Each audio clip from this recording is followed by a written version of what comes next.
then over time, they're like, you know what? Trinity University seniors Alec LaFaille and Nauriello have graduation on the brain. Are you just reading them for fun? Nope, I'm reading them for an essay. But they're not just focused on the future.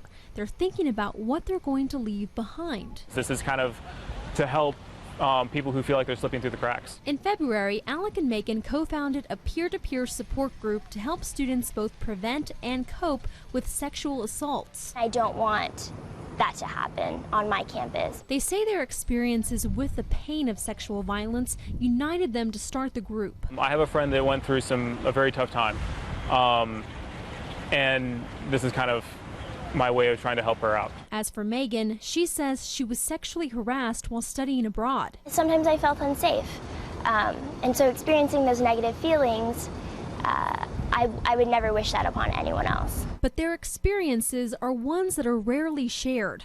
Earlier this year, the Obama administration created a task force to address sexual violence on college campuses. Their report found that 20% of college women, or 1 in 5, are sexually assaulted, but only 12% of cases are ever reported. Sexual violence is probably one of the most isolating things that can happen to you, you know?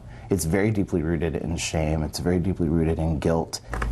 Gipprich works with the Rape Crisis Center in San Antonio. He says many college students don't know how to handle sexual violence and oftentimes don't even know where to find help. I think students sometimes don't feel comfortable reporting it. As part of the White House task force, colleges and universities were given a set of guidelines to follow to protect students. But just last month, 55 schools came under fire for failing to do this. For us, what that means is that we have a lot of work to do. Although no San Antonio universities or colleges made the list, organizations like the Rape Crisis Center are now partnering with institutions like Trinity, UTSA, and Texas A&M San Antonio to make sure students have the right information. Really pushing towards prevention of sexual assault, that we can stop sexual assault. They're shown what to do if they or someone they know is sexually assaulted, and also given training on how to intervene when someone is being targeted. Was it harassment? Was it sexual abuse? We want campuses to be able to provide the resources to make it safe for their students to report it. But the road ahead won't be easy.